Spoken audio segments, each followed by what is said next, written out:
Praise the lord. అందరికీ వందనాలు తెలియజేస్తున్నాను. ఈరోజు దేవుడు ఇచ్చినటువంటి వాగ్దానము హోషేయ గ్రంథము 14వ అధ్యాయం 5వ వచనంలో వ్రాయబడినట్టుగా తామర పుష్పం అభివృద్ధి చెందినట్లు అతడు అభివృద్ధి చెందును అంటుంది. దేవునికి మహిమ కలుగును గాక. దేవుని వాక్యం సెలవిస్తుంది. తామర పుష్పం ఏ రీతిగా అయితే ఒక చెరువులో బురదలో నుంచి బయటకు వచ్చి చాలా అందంగా ఉంటుందో, చాలా చాలా చూడడానికి ఎంతో ఆకర్షణీయంగా ఉంటుంది.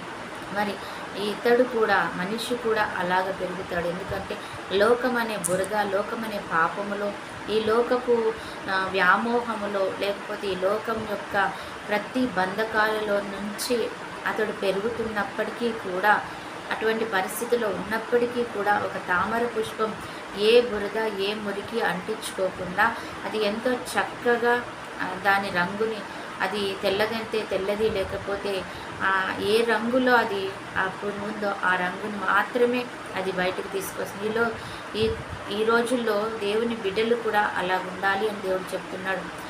ఏ బురదలో ఉన్న, ఏ వాతావరణంలో ఉన్న దాన్ని మీరు అంటించుకోకుండా నీలో యేసు లక్షణాలు, దేవుని లక్షణాలు మాత్రమే ఉండి అందరికీ కూడా అవి మాత్రమే బయటకు కనిపించాలి. ఎందుకు అని అంటే నువ్వు వాటిని మాత్రమే తీసుకోవాలి, లోకంలో ఉన్న మంచిని తీసుకోవాలి.